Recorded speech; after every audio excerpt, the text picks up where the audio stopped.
വയനാട്ടിൽ പുനരധിവാസം വൈകുന്നതിന് എതിരെ പ്രതിഷേധവുമായി രംഗത്തെത്തിയ ഉരുൾപൊട്ടൽ ദുരന്തബാധിതരും പോലീസുമായി ഉന്തും തള്ളും. മുണ്ടക്കൈ ചൂരൽമല നിവാസികളാണ് പ്രതിഷേധവുമായി രംഗത്ത് വന്നത്. ഉരുൾപൊട്ടൽ സ്ഥലത്ത് കുടിൽകെട്ടി സമരം നടത്താനെത്തിയ ഇവരെ പോലീസ് തടഞ്ഞതോടെയാണ് ബലപ്രയോഗം വേണ്ടിവന്നത്. പ്രതിഷേധമുയർന്നതോടെ രാവിലെ പുനരധിവാസത്തിന് അർഹരായവരുടെ രണ്ടാം ഘട്ട കരട് പട്ടിക സർക്കാർ പുറത്തിറക്കിയിരുന്നു.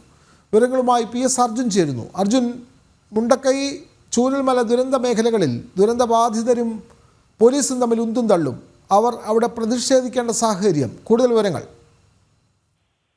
അല്പസമയം മുമ്പാണ് ഇത്തരത്തിലുള്ള ഒരു പ്രതിഷേധം ഇവിടെ അരങ്ങേറിയത്. കഴിഞ്ഞ ദിവസം തന്നെ ഇത്തരത്തിൽ സമരസമിതിക്കാർ പറഞ്ഞിരുന്നു തങ്ങൾ ഇത്തരത്തിലുള്ള ഒരു പ്രതിഷേധം ഉയർത്തും. മാത്രമല്ല ഈ പ്രദേശത്ത് തങ്ങൾ താമസിച്ച ചൂരൽമല, മുണ്ടക്കൈ, പുഞ്ചിരിമട്ടം ഈ പ്രദേശങ്ങളിൽ കുടിൽ കെട്ടി താമസിച്ച് ഇവിടെ തങ്ങൾ പ്രതിഷേധം നടത്തും എന്നുള്ളതാണ് പ്രധാനമായും ഇവർ പറഞ്ഞിരുന്നത്. അത് പ്രകാരം ഇന്ന് ഈ സ്ഥലത്തെത്തിക്കും. എന്നാൽ പോലീസ് ബെയിലി പാലത്തിനടുത്ത് ഇവരെ തടയുന്ന ഒരു സാഹചര്യം ഉണ്ടായിരുന്നു. പോലീസ് പറഞ്ഞത് ഇപ്രകാരമാണ്: ഈ പാലത്തിനപ്പുറം കിടക്കരുത്, പാലത്തിനടുത്ത് നിന്ന് പ്രതിഷേധിക്കുക എന്നുള്ളതാണ് പറഞ്ഞത്. അതിൽ രോഷാകുലരായ നാട്ടുകാരാണ് വലിയ രീതിയിലുള്ള ഒരു സംഘർഷത്തിലേക്ക് പിന്നീട് കാര്യങ്ങൾ നീങ്ങുകയായിരുന്നു. പോലീസുമായി വാക്കുതർക്കമുണ്ടായി. പിന്നീട് നേരിയ തോതിലുള്ള ഒരു ഉന്തുതള്ളും ഉണ്ടാകുന്ന സാഹചര്യം ഉണ്ടായിരുന്നു. തുടർന്ന് പിന്നീട് ഇവർ ബെയിലി പാലത്തിന്റെ അടുത്ത് തന്നെ ഈ സമരം ചെയ്യാൻ, അല്ലെങ്കിൽ കുത്തിയിരുന്ന് സമരം ചെയ്യാൻ തീരുമാനിക്കുകയായിരുന്നു. അതേ തുടർന്നായിരുന്നു പിന്നീട് ഈ പ്രദേശത്ത് ഈ സമരം തുടർന്നത്.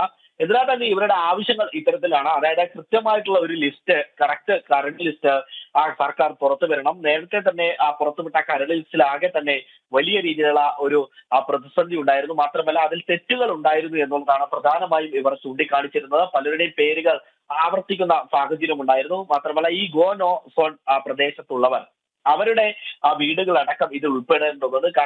കാരണം ഇവരുടെ വീടുകളൊന്നും പൂർണ്ണമായി നഷ്ടപ്പെട്ടു പോയതല്ല. പക്ഷെ ഇവർക്ക് ഇവിടെ താമസിക്കാൻ കഴിയില്ല. താമസിക്കാൻ കഴിയാത്ത സ്ഥലങ്ങളാണ് ഇവ എന്നുള്ളതാണ് പ്രധാനമായും ഈ നേരത്തെ നടത്തിയ സർവേയിലൊക്കെ ഉണ്ടായിരുന്ന ഒരു സാഹചര്യം എന്ന് പറയുന്നത്. അതുകൊണ്ട് തന്നെ ഇവരെയും ഈ ഒരു പുനരധിവാസ ലിസ്റ്റിൽ ഉൾപ്പെടുത്തേണ്ടതുണ്ട്. ടൗൺഷിപ്പ് പദ്ധതി കൊണ്ടുവരുമ്പോൾ ഇവരെ കൂടി ഈ ടൗൺഷിപ്പ് പദ്ധതി ഉൾപ്പെടുത്തണം എന്നുള്ളത് പറഞ്ഞുകൊണ്ടാണ് ഇത്തരത്തിലുള്ള ഒരു സമരത്തിലേക്ക് ജനങ്ങൾ ഇറങ്ങുന്നത്. നാളെയും ഇത്തരത്തിലൊരു സമരം ഇവർ പ്രഖ്യാപിച്ചിട്ടുണ്ട്. അതായത് കളക്ടറേറ്റ് പടിക്കൽ അടക്കം നിരാഹാര സമരം അടക്കം നടത്തേണ്ടതുണ്ട്. അത്തരത്തിലുള്ള ഒരു സാഹചര്യങ്ങളിലേക്ക് അടക്കമാണ് കാര്യങ്ങൾ പോകുന്നത് എന്നുള്ളതാണ് സമരസമിതിക്കാർ പറഞ്ഞിട്ടുള്ളത്. അതെ, വ്യക്തമാണ്. വയനാട് ചൂരൽമല മേഖലകളിലാണ് ദുരന്തബാധിതർ സമരവുമായി രംഗത്തെത്തുന്നത്. അർഹരായവർക്ക് ആനുകൂല്യങ്ങൾ ലഭിക്കുന്നില്ല എന്നുള്ളതാണ് പരാതി.